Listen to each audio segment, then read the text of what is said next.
What's going on, guys? Welcome to the channel. On this episode, we're gonna be working on JC's personal 55 Chevy. He does all of our billet work. He knew that he wanted to get this thing to lay frame. So on this episode, we've teamed up with Airlift Performance to be able to get this thing down on the ground. So it's gonna go from this to that. And if you guys are wondering what it takes to get a classic car like this on the ground, this is the episode for you. Now, this came to us as just a body and a trailer and a chassis loose. So before we do anything, we're gonna have to stick these two together. At this point, our task is to marry the body with the chassis, and the floor and the support for the floor pan is hitting his trailing arms. We're about 4 inches between where the chassis and the body would sit. So obviously this is the space that we need to take care of. He's probably not gonna have a back seat in this car, but I don't really think he cares.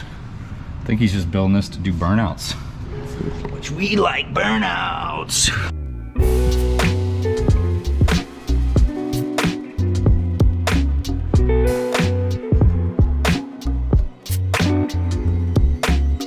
So we got the front where it needs to be. This is basically aired out laying rocker.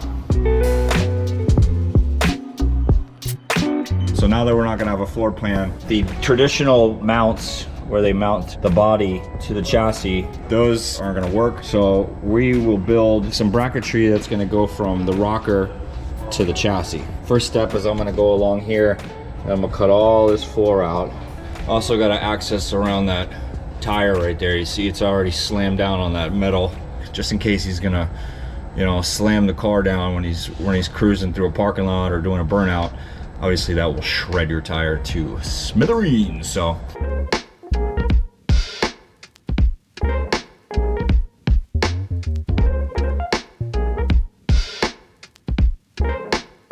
of course we get a little ahead of ourselves here. I forgot to put in a support brace.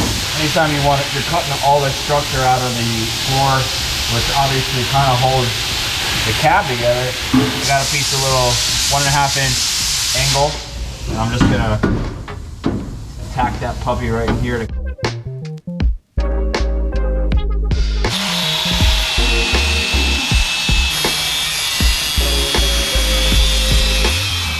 All right, so while Kalel is cutting off all the factory mounts, I'm gonna go ahead over to the other side and we're gonna start cutting off the pinch weld on the rocker arm. So I'm gonna set up the plasma cutter and see if I don't burn his curly little hair off.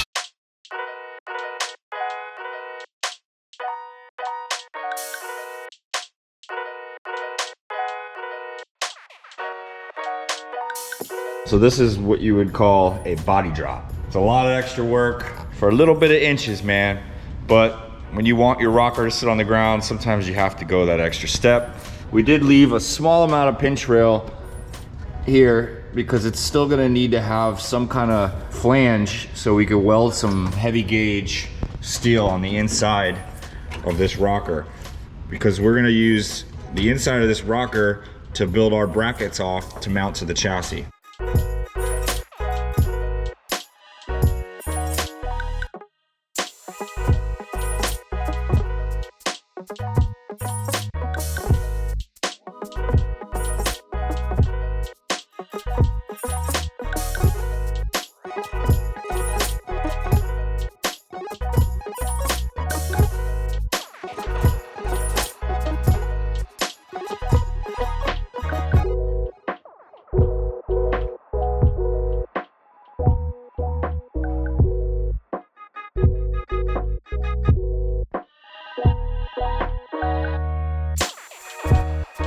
All right, we got our 2x4 steel stitch welded to our door sill and our 1/8 inch plate that we welded to the inner rocker. Now we're gonna use this steel to start bracing to our chassis. So I got this one already tacked in. So I'm gonna do 3 more going down each side, and then the chassis will be tied into the cab.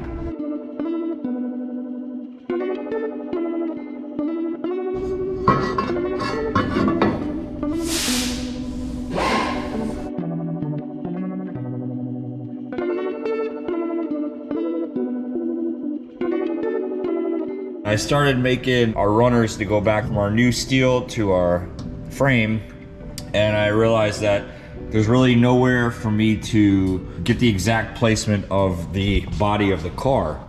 It looks pretty centered in the back. There is a huge gap here, but I think I need to come forward with the whole back side of this cab. Right now, I just have these 2 back supports tacked in. I'm gonna cut this side of the tack off and slide the whole body up a 1/2 inch.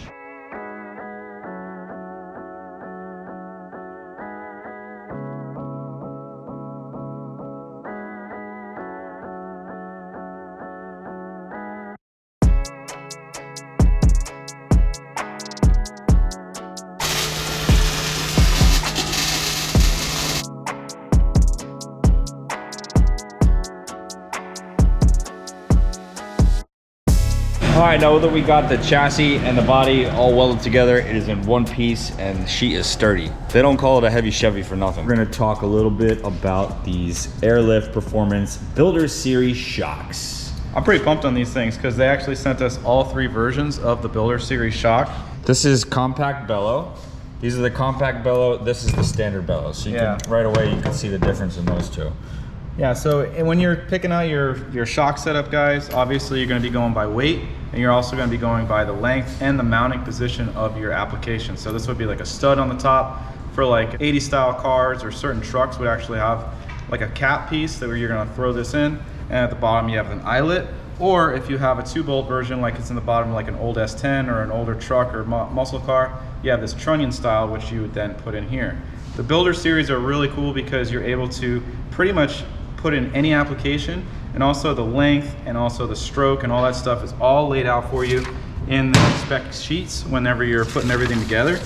The main focus right now for us, for measuring and getting everything situated with this car, is the customer wanted this thing to lay frame. So obviously right now Mikey has it on the chassis table. It's laying frame, it's as low as it could possibly go. So the simple thing is just calculate your weight, but the back of this car obviously is completely light. There's nothing back here. So we're not really gonna worry too much about weight in the back, more in the front. And then Mikey's gonna go ahead and weld a solid bar across here. We're gonna use a straight grade 8 bolt at the top, and we're going to be able to bolt the top of the eyelet of the Builder Series in. I'm gonna start mocking up the air shocks. The hardware that somebody welded on to this rear end here isn't the right size, so my first step is to lop these off and clean these up so that way we can get the correct mounting bolts for those air shocks.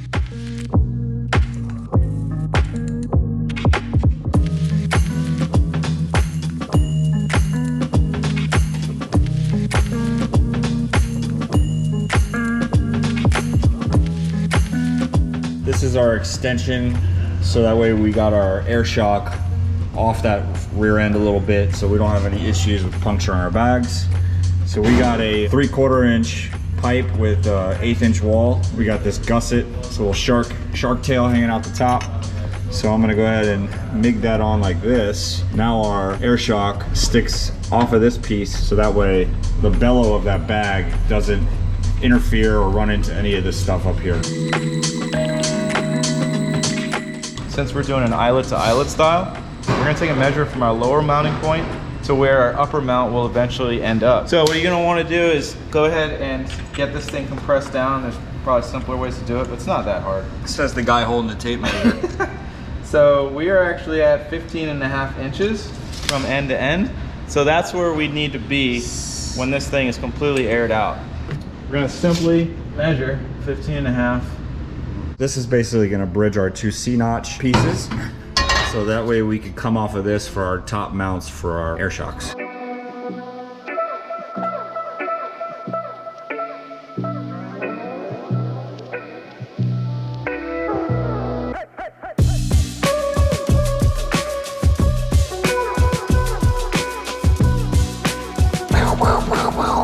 All right, so we got our upper shock mount all done.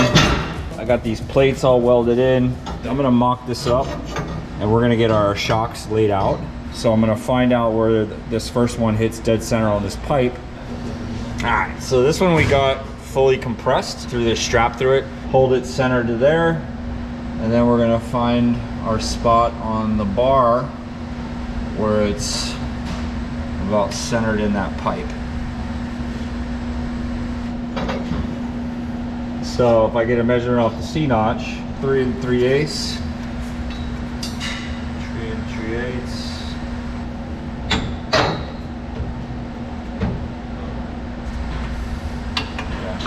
So now that I got my center on both of these, I'm gonna go ahead and take this back over to the bench into the drill press, and I'm gonna drill out a nice fat 3/4 inch hole clear through this pipe.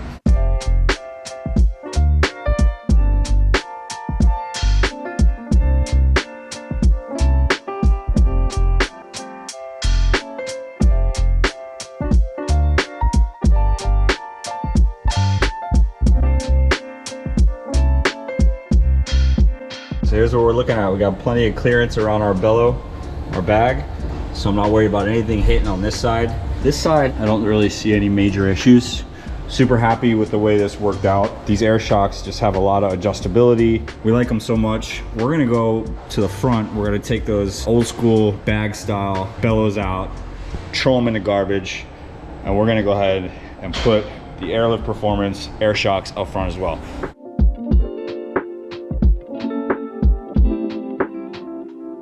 This is our old school airbag. Traditionally, this is what, you know, most airbagged cars or trucks have. So you'd have an airbag and then you'd have a shock as well. We're gonna go ahead and cut these tabs off the frame rail, cut up some new tabs, weld those back onto the chassis. So we have our upper point for our air shock. And then we're gonna just drill 2 holes in the bottom where we're gonna use the trunnion style bottom mount. So that will be pretty simple.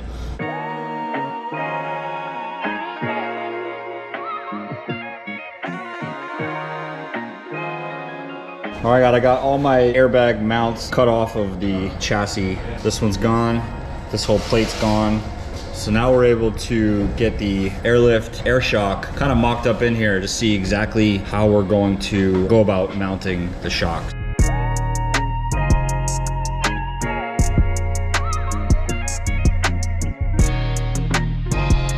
We took the plate that was welded on the top here, took it, cut it down, modified it. So now it's gonna be sitting on the bottom, right about yonder.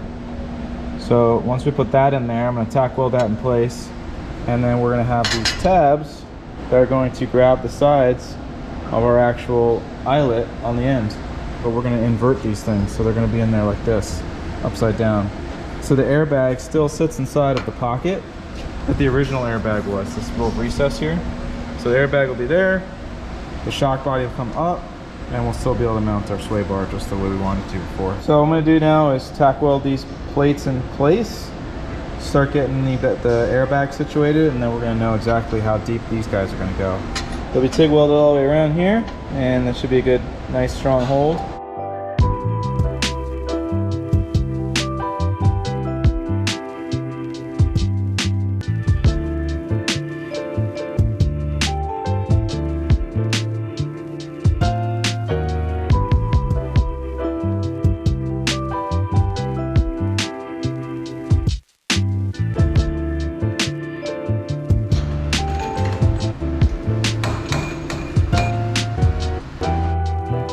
All right, we got the lower control arms in finally. Everything's welded up, looking good. Mikey's assumed the position. Yeah, large and in charge, baby.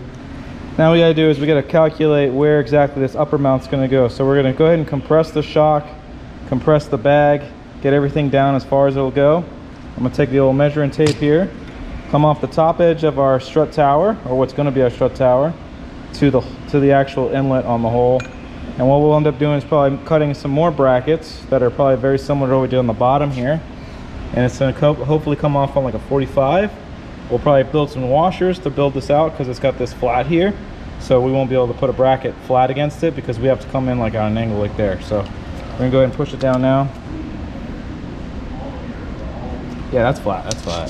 That's good right there. Yeah, 3 inch should be fine. So I'm gonna cut some brackets similar to like these tabs here. It's gonna come off this edge, come over. We'll probably box the top and bottom in, and that'll be it.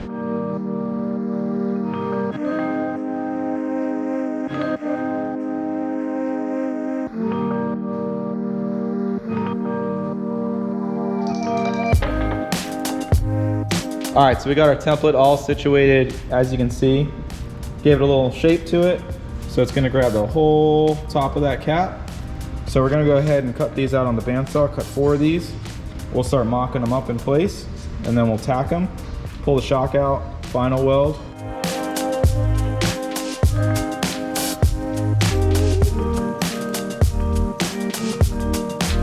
So it's looking like we're gonna be about a 1/4 inch off the front, about a 1/2 inch off the back.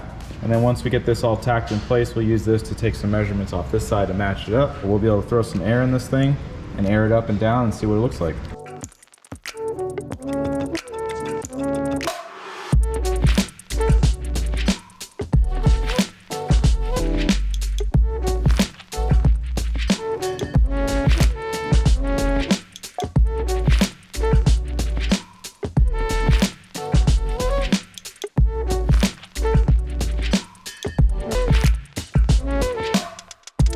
Perfect, let's air it up. All right. So we got a temporary air system. We don't have a battery, so that means we don't have compressors. So we just ran lines from the front to the back, and then I got a valve. So simply hook your... Whoa!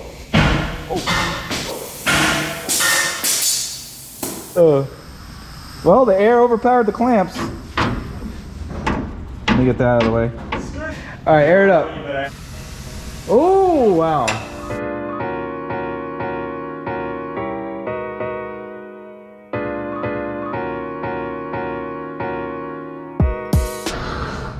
Check and see if your welds held up. You don't trust my welds? Look how fast he's like, this is about as far as I'm gonna go, right here. This is it. All right, so we're gonna throw the front fenders on because I'm too excited to see how low this thing looks all put together.